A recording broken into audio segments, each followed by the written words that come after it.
Hello, my name is Melvin Montalvo Otero, and today I will be presenting to you my video lesson of the passive voice in the simple past tense.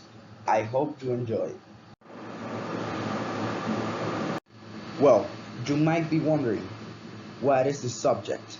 So the subject is what performs the action. It could be a person, it could be an animal, or even a thing. So, in this example, in the first one, it says Jennifer walked to the store. So Jennifer is the subject because she performs the action. Another example that we have is you were a great singer. And you is the subject, were is the verb. So you perform the action. And as we can see, we have two other examples in the right that are basically the same.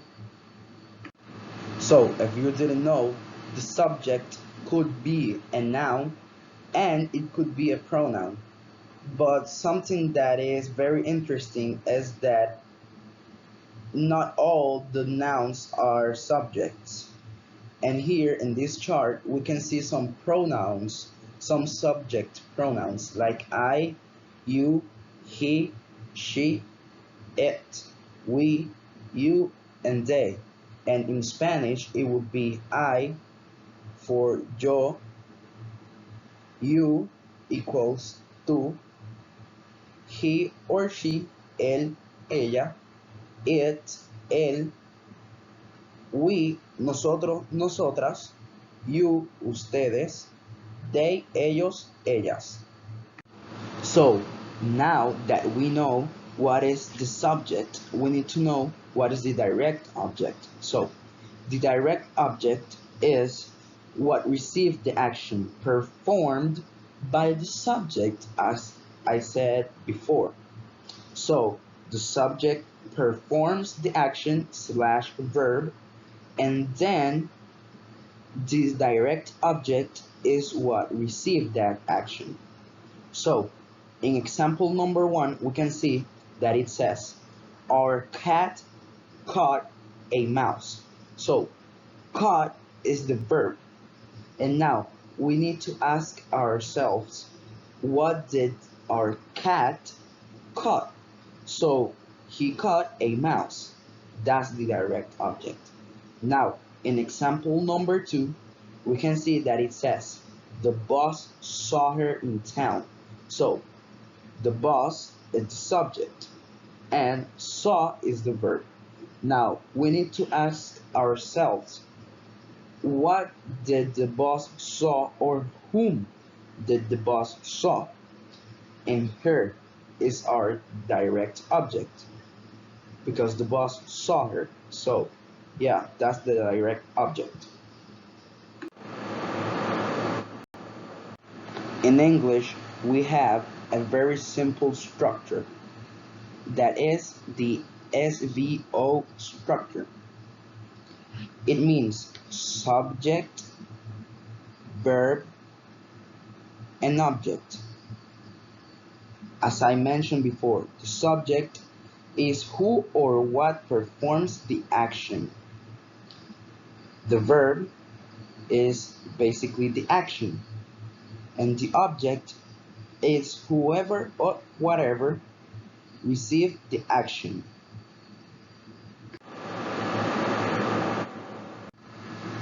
Alright, so now we have a chart in which we can see the subject pronouns in Italian and in English. So, for example, the first person in singular, they say io, and in English is I. Second person in singular is tú, and in English is you.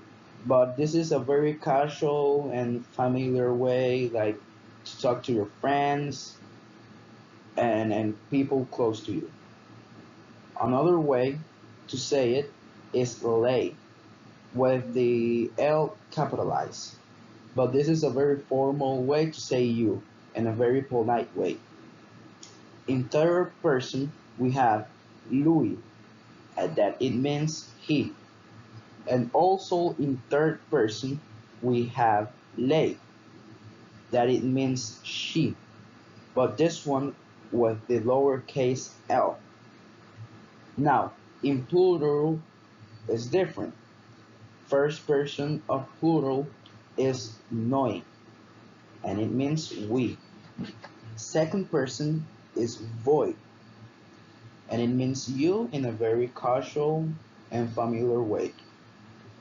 Also, in second person, we have loro, with the first letter, the capitalized L, and it means you also, but in a very formal and polite way. And then third person, we have loro, and it basically means they. Here, we can see the direct object pronouns in Italian. First person singular is me. Second person singular is ti. First person plural is si. And last but not least, second person plural is vi. Now we have the transitive verbs versus the intransitive verb. What is a transitive verb? It's just a verb that needs a direct object. Like for example, rise. Raise your hand if you know the answer. Your hand is the object of the transitive verb that in this case is rise. But the intransitive verb, it could be used without a direct object. Like for example, smoke was rising from the chimney. The intransitive verb rise has no object. From the chimney tells us where the smoke is coming from. It is not the object of the verb. Here we have another example of transitive and intransitive verbs. So here you see that we cannot say Julio makes. We need to have a direct object like shares. For example, Julio makes shares. Now it sounds right. And then we have the intransitive verbs that it doesn't sound good when we say Julia talks me. We need to say Julia talks. So in this case, we don't need a direct object. What is a prepositional phrase? So a prepositional phrase is basically a phrase that contains a preposition. Like for example, after several minutes, we located the key for the door. After is a preposition.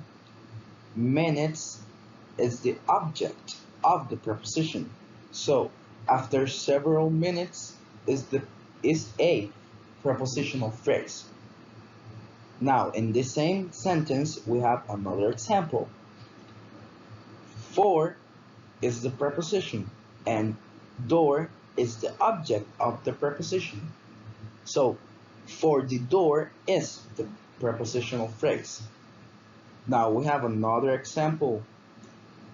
The flock of tiny swallows flew over the trees near the lake. So of is the preposition and swallows is the object. So of tiny swallows is the prepositional phrase. And in the same sentence we have two more examples. Over is the preposition and trees is the object. So over the trees is the prepositional phrase. And last but not least, we have near, that is the preposition, and lake, that is the object. So near the lake is the prepositional phrase. Here we can see some prepositions that can be used on a prepositional phrase. Like for example, by far, by hand, by heart, by law, by air, by sea, by land, or by birth. Then we have for fear of, for good, for hire, for life, for love, for my, for real, or for one of. Then we have in a hurry, in a mess, in a temper, in action, in addition to, in time, in answer to.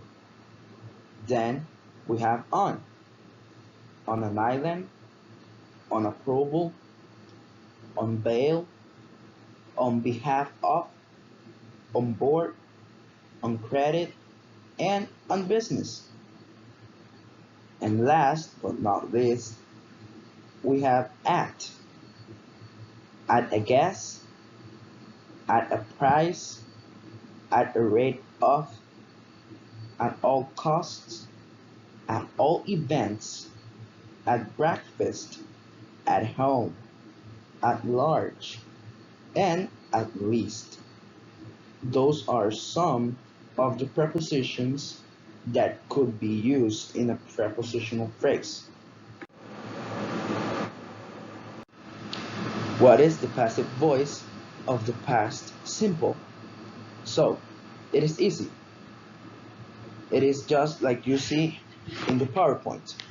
It is written was or were plus the past participle. Was and were are not the only words that we can use to identify it. These are just two words that I chose to let you know and to teach you some examples. Like you can see the first one. This room was clean. So was help us to determine that it was in the past. During the night, we were woken up by a loud explosion. Where help us to determine that we woke up, that we were woken up. And another one that we have is when was the castle built? So now we know that it was built because it helped us to determine it was in the past. And the last one is this house wasn't damaged in the storm. So we know that the house wasn't damaged in the storm that just passed because that word of the passive voice let us know that. As you can see, here we have the formula of the passive voice in a simple past tense. So it needs to be just like this: subject plus verb plus to be plus past participle. For example, the novel was read by mom in one day. And just like I said before, was help us to determine that it was in the past. So the novel is the subject. Was is the equal to be. Read is the verb in the simple past tense. And mom, or by mom, it's the object. We have two more examples. This film wasn't liked by no one. So it's just the same as the last one. Wasn't is equal to be liked the verb in the simple past. And the last one, it is the windows had been broken. So had equals to be, and been if is the past participle, and broken is the verb. Here we can see the active voice versus the passive voice. At each concert, the soprano sang at least one tune from a well-known opera. Soprano is who does the action. Sang is the action in the past tense, and tune is the receiver of the action. Then we have the passive voice. At each concert, at least one tune from a well-known opera was sung by the soprano. So it's basically the same words, only it has sung and it doesn't have sang. So the verb is in the past participle. So in this title, we can see that it says very antisocial suspect in Bundler supermarket massacre was, here we can see was, paranoid brother says. In this one, it says multiple destroyers were swarmed by mysterious drones of California over numerous nights. In this one, we have clearly where.